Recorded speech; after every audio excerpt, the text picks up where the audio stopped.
Hi, I'm Donna Wolfe from Naztazia.com. Today, I'll show how to crochet a rose. This flower is a cute embellishment for many items. I'm using a G hook and worsted weight yarn. To begin, chain 31. Skip the first chain and single crochet in the next chain. Single crochet in each chain across. Try to single crochet in the back or the top loop of each chain. It will make the flower curl and roll better for you.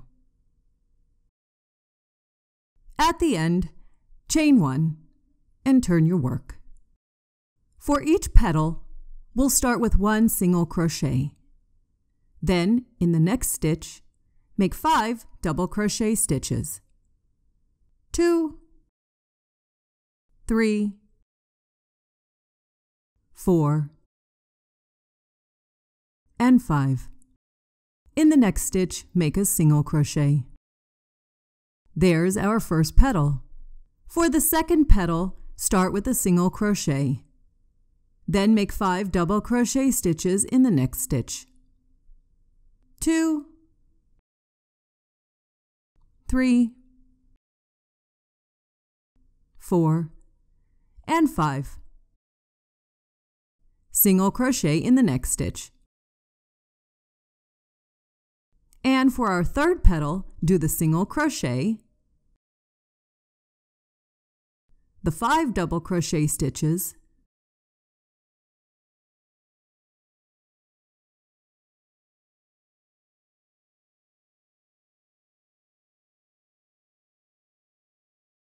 and the single crochet. Continue with this pattern across the row. At the end, you'll finish with 1 single crochet stitch. Cut a 12-inch tail end for sewing and pull through. Your rose will curl a bit. Take one end and roll it along the chain end like this. You can turn it over to check it every so often.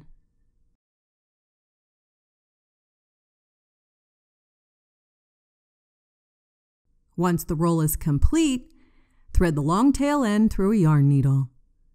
Take small stitches, ensuring all of the rolls are sewn together.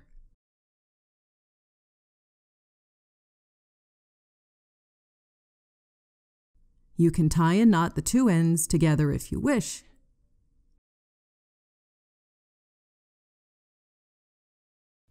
And that's how I make my crochet rose flower pattern. To get more videos like this, please subscribe to my YouTube channel.